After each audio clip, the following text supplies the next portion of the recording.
It was in one of the galleries of St. Peter's Mount, at about 500 paces from the main entry and at 90 feet below the surface, that the quarrymen exposed part of the skull of a large animal embedded in the stone. They suspended their work to tell of their discovery to Dr. Hoffman, who had for some years been collecting fossils from the quarries. Dr. Hoffman, observing the specimen to be the most important that had yet been discovered, took every precaution to preserve it in one piece. After having succeeded in removing a large block of stone surrounding it and reducing the mass to a proper condition, it was transported to his home in triumph.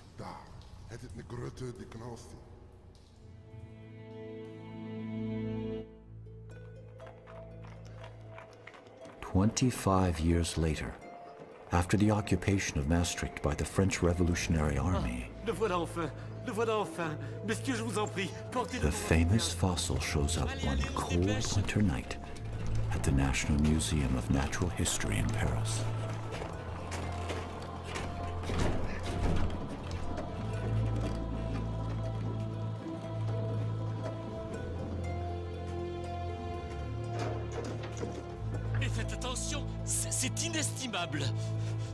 This strange thing they called at the time the unknown animal of Maastricht started to raise interest among the scientific community.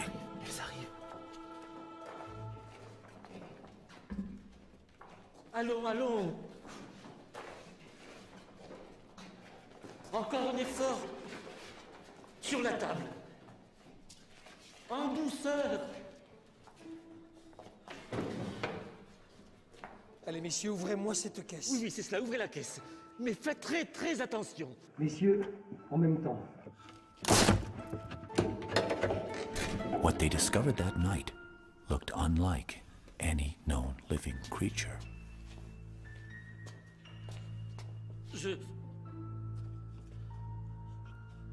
Some thought it was a crocodile. Je crois que c'est un Others crocodile. believed it to be a whale. Ce doit être plutôt Neither the shape of its teeth une baleine. nor the size of the jaws Regardez ses dents. helped them to determine its true identity. Mais c'est beaucoup trop gros pour un crocodile. Alors qu'une baleine me Back semble then, beaucoup plus appropriée. that is 40 years before the discovery of the first dinosaur. Nobody had ever thought that thousands of species could have lived and disappeared in a distant past. But everything was about to change.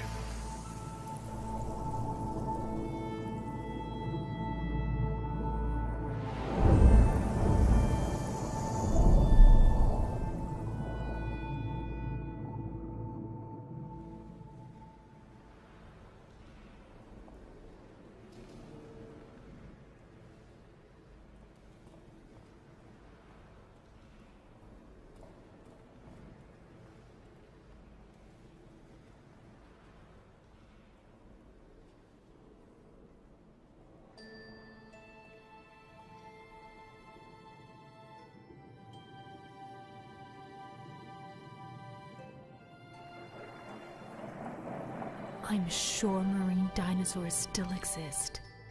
My apologies for intruding upon your thoughts, mademoiselle. But strictly speaking, only reptiles that walked on dry land are called dinosaurs. If they lived under the water, they are called marine reptiles. And they all disappeared a very, very long time ago. What happened? You'll see, Julie.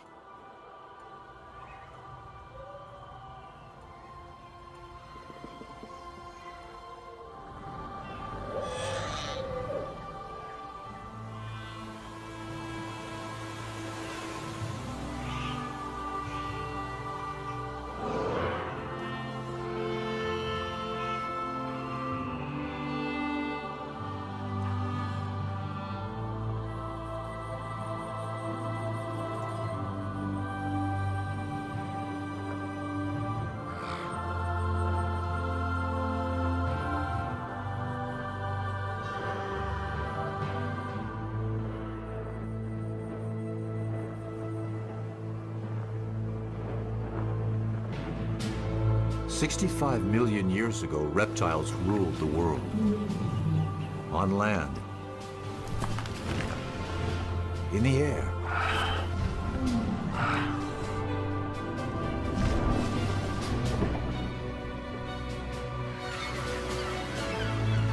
and reptiles were kings in all the seas as well.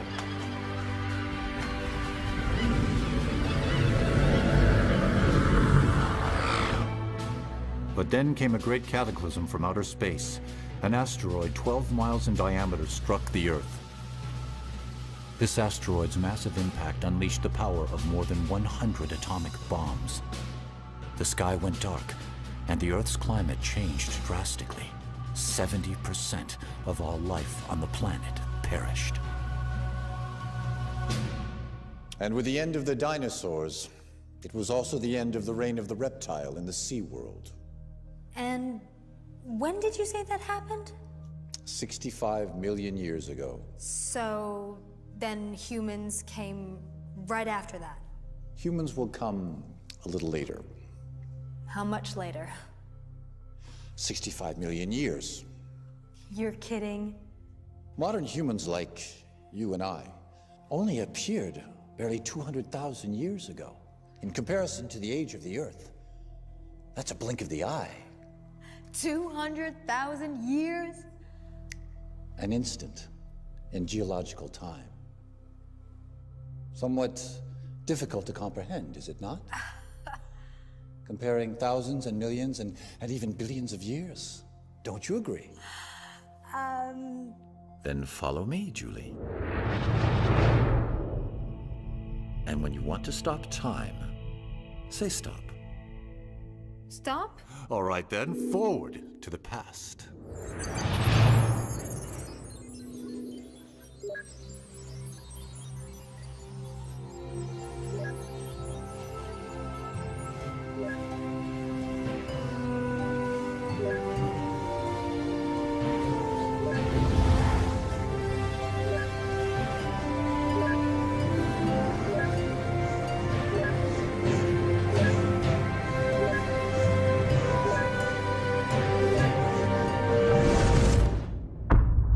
Now, let's start slowly, from the beginning. Earth forms 4.5 billion years ago. Then life appears but remains microscopic for 3 billion years. In this time spiral, only the last turn interests us. That leads to our time. Let's consider this as a 12-hour clock. 540 million years ago, at 2 o'clock, the primary era begins. Life grows and evolves in every environment. At 7:30, the secondary era, or the Mesozoic, begins. It is the age of reptiles. Including the famous dinosaurs. Yes, as well as flying and marine reptiles. The next and last era, the Cenozoic, is the age of mammals. On this clock, Homo sapiens, our minuscule species, appears just 8 seconds before 12. The Mesozoic takes place between the two major ecological crises that led to the extinction of many species on Earth, the largest at 7:30, and the last right there at 10 to 11. That one caused the extinction of the dinosaurs and large marine reptiles.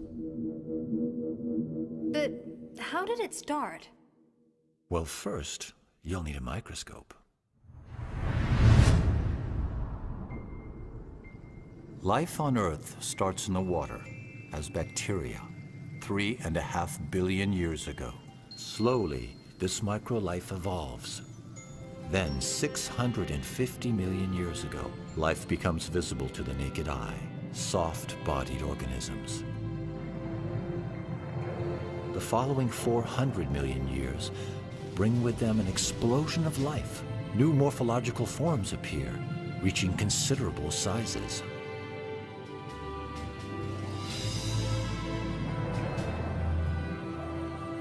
And finally, amphibians follow fish with feet to conquer terra firma. 300 million years ago, the first reptiles appear on land. And in the sky, the wingspan of some insects reaches over 3 feet. By the end of the Paleozoic, the land and the seas are bursting with life. It is the golden age for biodiversity. But this period ends with gigantic cataclysms, which exterminate up to 95% of the species. The largest extinction of all time. 95% of the species? But that's enormous. Nothing much must have remained after that. You're right, my dear. And most of the world's great predators have disappeared. But life persists, and in the seas, many fish and mollusks remain. What about the marine reptiles? Their reign begins now. 3 different groups, one after the other, will rule the world's oceans. First, the ichthyosaurs, that use their tails to swim. Like a fish? Much like a fish. And then the plesiosaurs, that use their 4 paddle-like limbs to fly through the water. And next, the mosasaurs, that use an undulating movement similar to a snake. And these animals ruled the seas for 180 million years, throughout all 3 Mesozoic periods: Triassic, Jurassic, and Cretaceous. From the early Triassic period onwards, ichthyosaurs are the kings of the seas. During this time, above the water, all the continents on Earth are joined together in a single mass of land, a supercontinent called Pangaea, off to the Pangaean coast.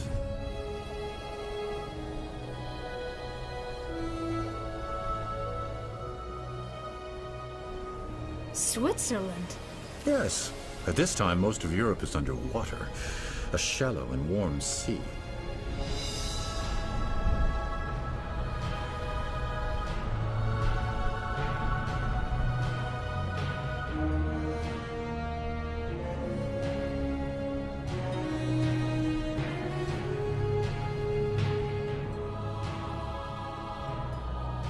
In the Middle Triassic, it's hot and dry on land with little to eat. In the sea, life flourishes again. Several reptile species have returned to the marine environment, thriving on the plentiful food supply.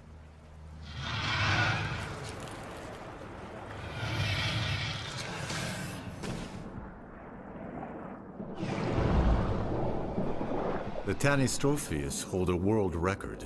In proportion to their bodies, they have the longest necks ever recorded.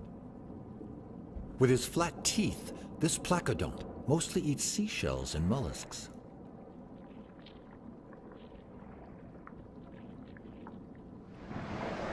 Aren't those turtles? Not at all, but they too have developed a tough armor to keep them relatively safe from the great predators of the Triassic, like the nothosaur.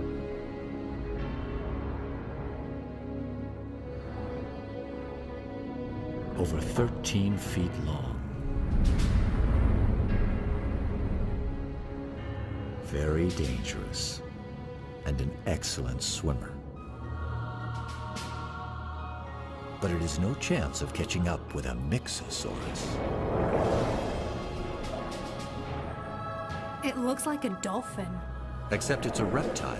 Like marine mammals today, it too must come to the surface to breathe.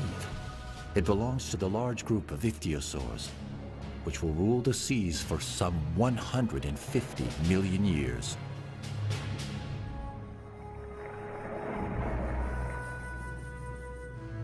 That one doesn't seem quite big enough to rule anything.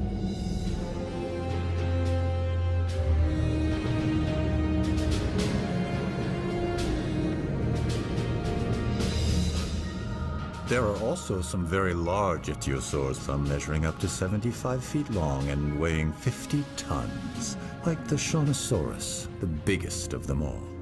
Wow. Like all ichthyosaurs, it lives in groups and mainly eats mollusks and small fish.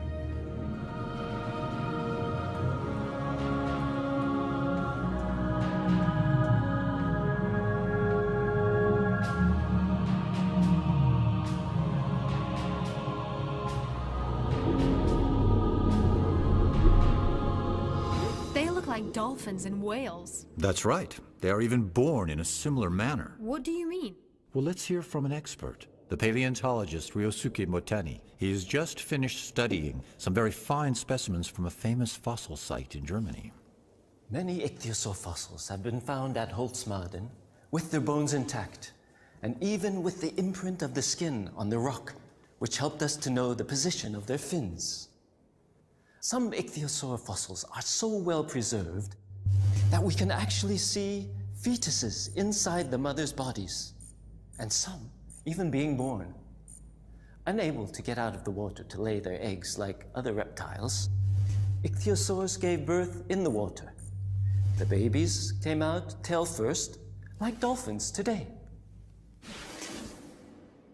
Another one of the ichthyosaur's characteristics are its huge eyes, protected by donut-shaped bones, able to withstand extreme water pressure. A Jurassic ichthyosaur, the Ophthalmosaurus, stands out in the animal kingdom as having the largest eyes in proportion to its body. With these enormous eyes, it could make out its prey in the darkness of great depths.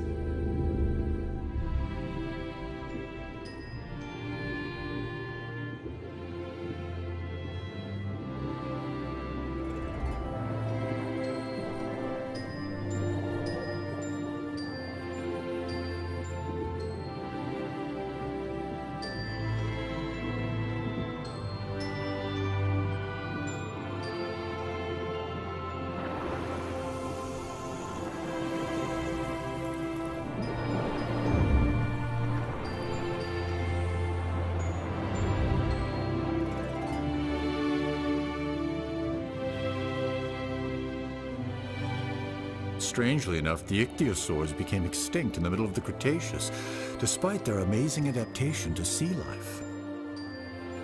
But how can we know so much about species that became extinct 90 million years ago? Perhaps because of the large number and the quality of fossils left. And, of course, thanks to those who discovered them. Here we are in London, in one of the most beautiful galleries devoted to Mesozoic marine reptiles. Nathalie Bardet is currently the French expert on these animals. A long time before dinosaurs were discovered, the remains of marine reptiles had been known to fossil collectors. Mary Anning. In the early 19th century, she was a child when she started to collect fossils around her home along the Dorset coast in southern England. During her lifetime, with an amazingly sharp eye, she found some of the most famous fossil, ichthyosaur and plesiosaur, exhibited here at the Natural History Museum of London. One of the most complete plesiosaur skeletons ever found was Romelosaurus.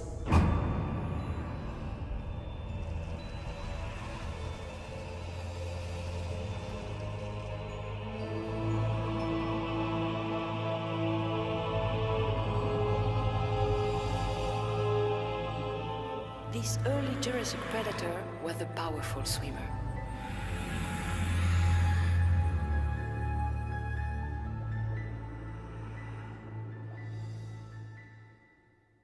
During the Jurassic period, a new group of marine reptiles takes over, the plesiosaurs.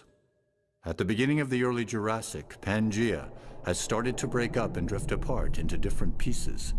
It is still hot, but the climate is becoming much more humid. Such conditions are perfectly suited to the development of life all over the world.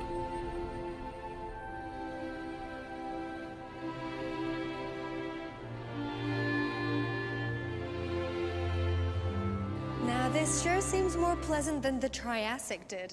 The Jurassic is considered the golden age of dinosaurs, isn't it? In fact, it's the golden age of life in general, and even much more so for the reptiles. Be they earth, flying, or marine reptiles.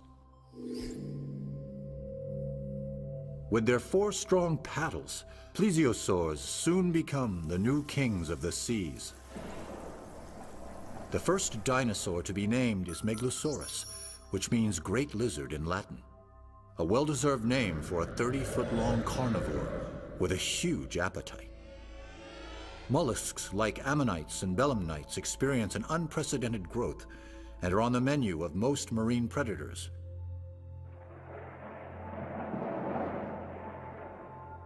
By the late Jurassic, some animals reach record sizes like the Brachiosaurus, over 100 feet long, and can weigh more than 6 elephants.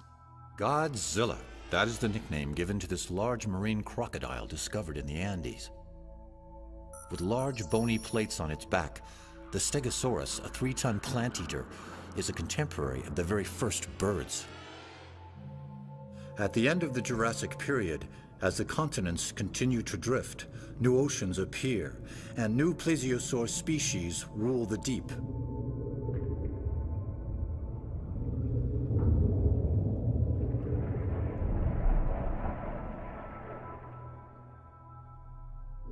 The Liopleurodon is most likely one of the largest ocean predators of the Mesozoic, measuring 49 feet or more.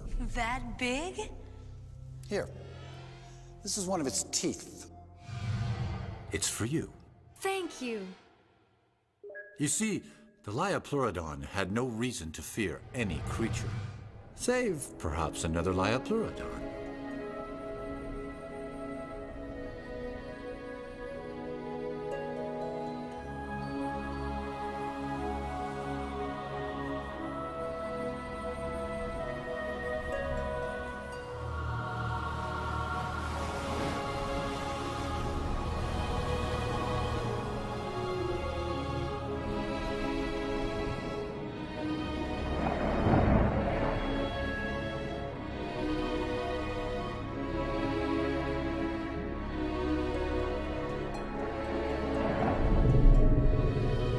Here is a pair of Liopleurodon.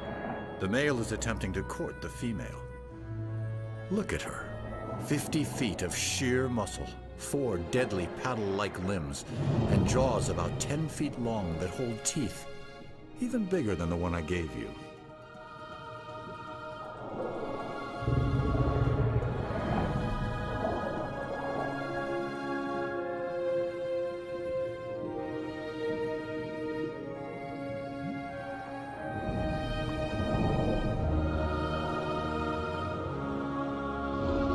During this process, the male makes himself extremely vulnerable to the female.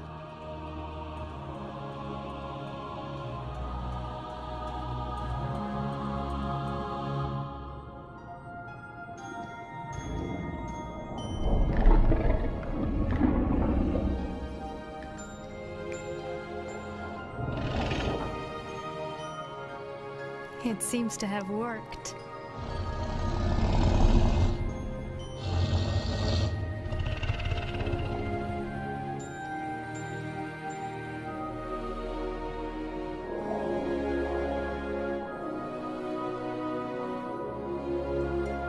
Now that she's chosen him as her partner, the pair needs to head to the safer coastal waters to reproduce.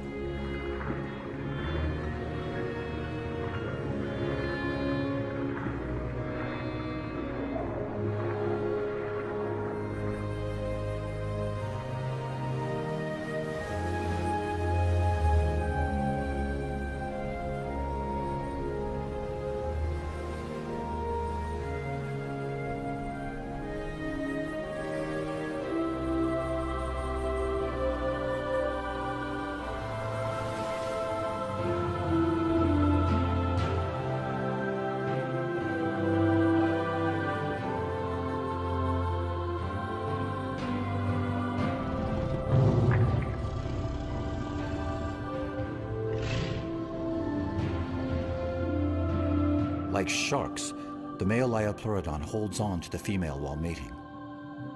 Their young will be born in a few months.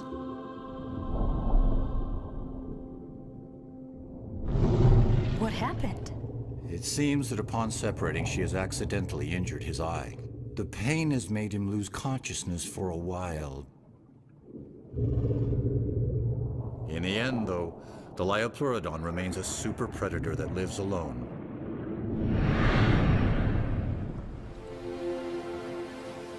At the end of the Jurassic era, its territory spanned from Europe to South America. Here we are with Zulma Gasparini, who discovered the marine crocodile nicknamed Godzilla in the Andes. People believed for a long time that the world had always been the same as it is now. And it was only in 1915 that Alfred Wegener, a young German scientist, put forward a revolutionary theory he called the continental drift. Among the solid arguments that Wegener used to support his theory, a tiny marine reptile that lived 250 million years ago, the Mesosaurus, was to become unexpectedly important. Indeed, we have found on both sides of the Atlantic Ocean identical fossils of this animal. But considering the small size of the Mesosaurus, like the one we have here in this virtual aquarium, it is obvious they were much too small to cross an ocean as vast as the Atlantic on their own. The conclusion is inescapable. If they did not cross the ocean, then the very continents that contain their fossils must have separated.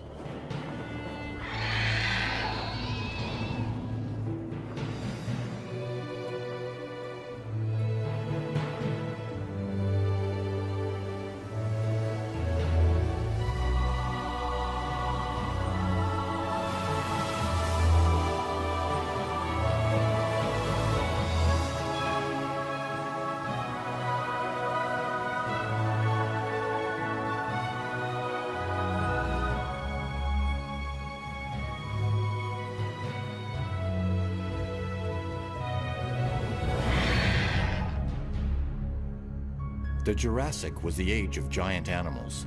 The Leedsichthys is approximately 100 feet long, probably the largest fish of all time.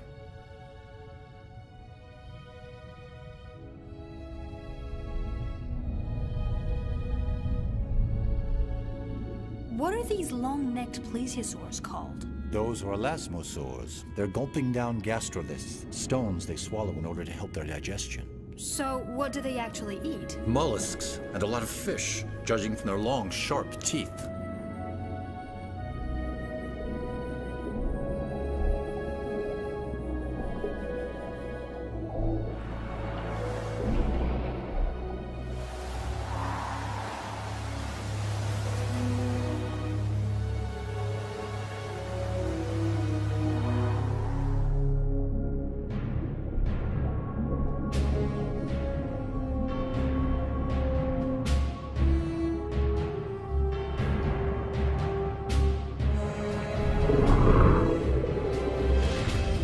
I believe that's the male Liopleurodon that was wounded some time back. Oh yes. With one eye missing, it's not easy.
From the deep bite marks on elasmosaur bones made by larger relatives, it would appear that other Liopleurodon were luckier.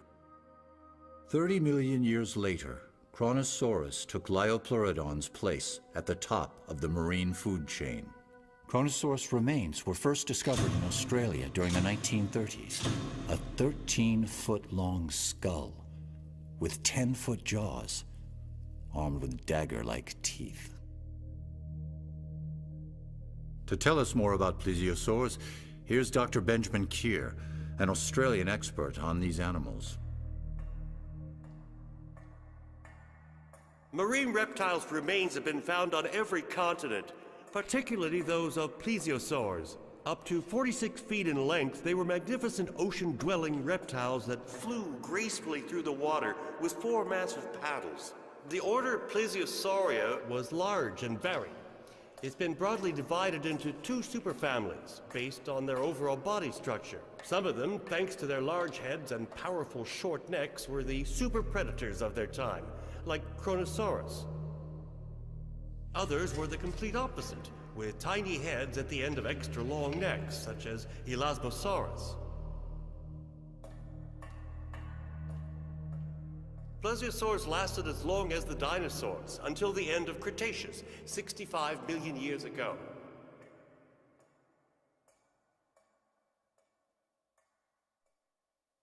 The late Cretaceous is the very last period of the Mesozoic era, and it is the age of mosasaurs. The land masses of the Earth have nearly reached their present positions. The interior seas of the Americas retreat, but Europe is still partly covered by shallow waters.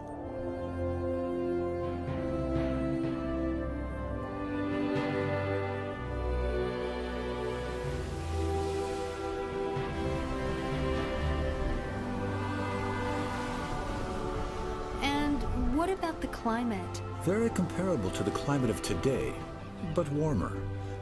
A beautiful day for a dip in the Cretaceous Ocean, don't you think?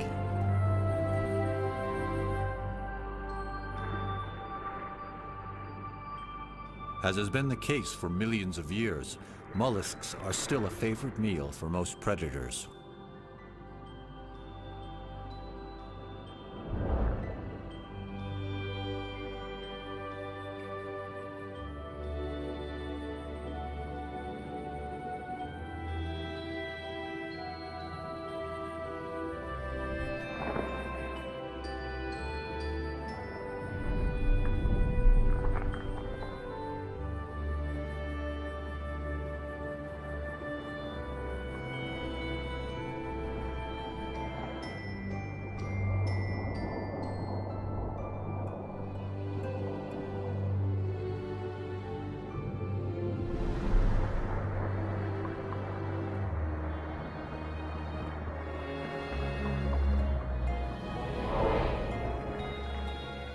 So the plesiosaurs are still around in the Cretaceous?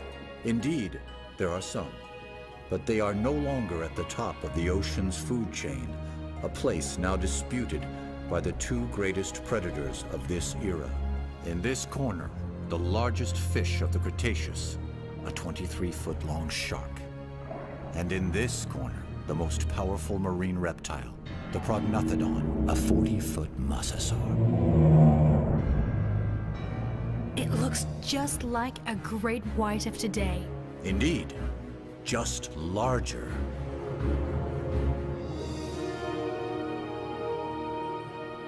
But the shark is never going to measure up to that. We can't be too sure. You see, it has a distinct edge over its opponent. The shark doesn't need to come up to the surface to breathe, so...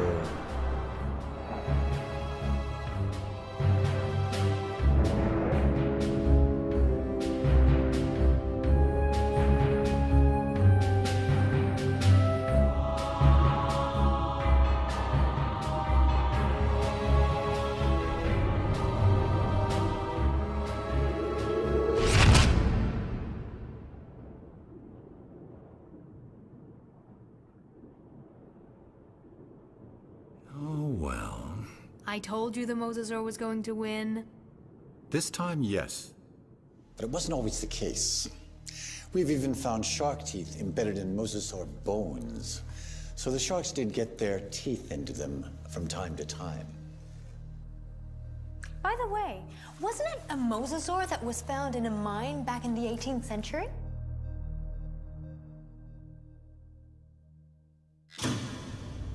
Here we are, very close to the mine where the famous unknown animal of Maastricht was found around 1770.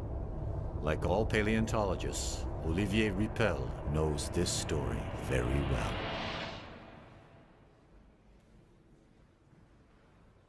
In 1795, when the fossilized mosasaur of Maastricht arrived in Paris, Georges Cuvier was a young 26-year-old anatomist who had just started working there at the Museum of Natural History. This skull was the first great fossil ever to be thoroughly studied by scientists who found it quite difficult to classify this creature. But it was Georges Cuvier who would provide the solution based on comparative anatomy. The reptile from the Meuse River, the mosasaur, was a giant sea lizard, a close relative of the monitor lizards. But this species became completely extinct before the dawn of time. And so, the mosasaur helped to support Cuvier's hypothesis that several universal cataclysms occurred on Earth in the distant past. And thanks in part to this large animal, Georges Cuvier is recognized today as the father of paleontology.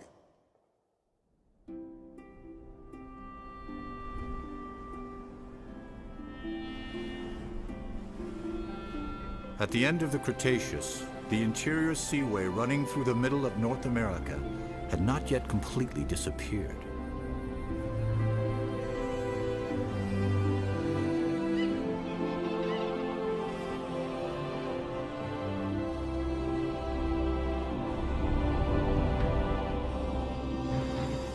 So there are sharks on the other side of the Atlantic as well.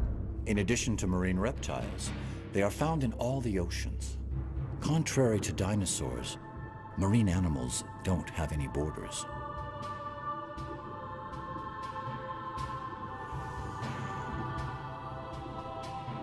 These are young 13-foot-long sharks. After hours of laying her eggs on the beach, this turtle is exhausted. Easy prey for starving sharks.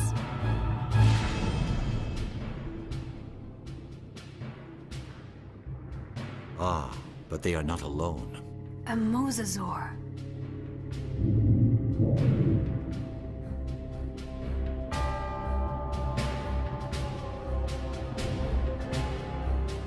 This large predator truly is the marine equivalent of the famous T-Rex.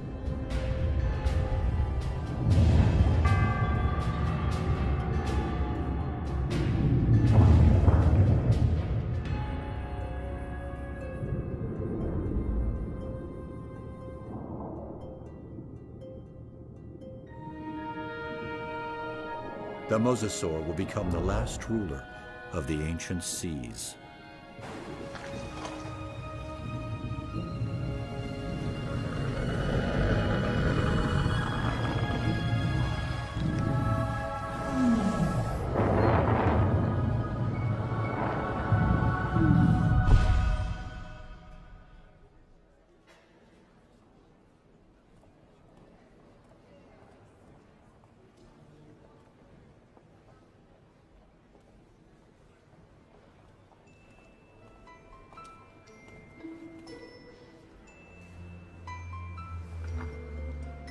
This is one of its teeth. It's for you.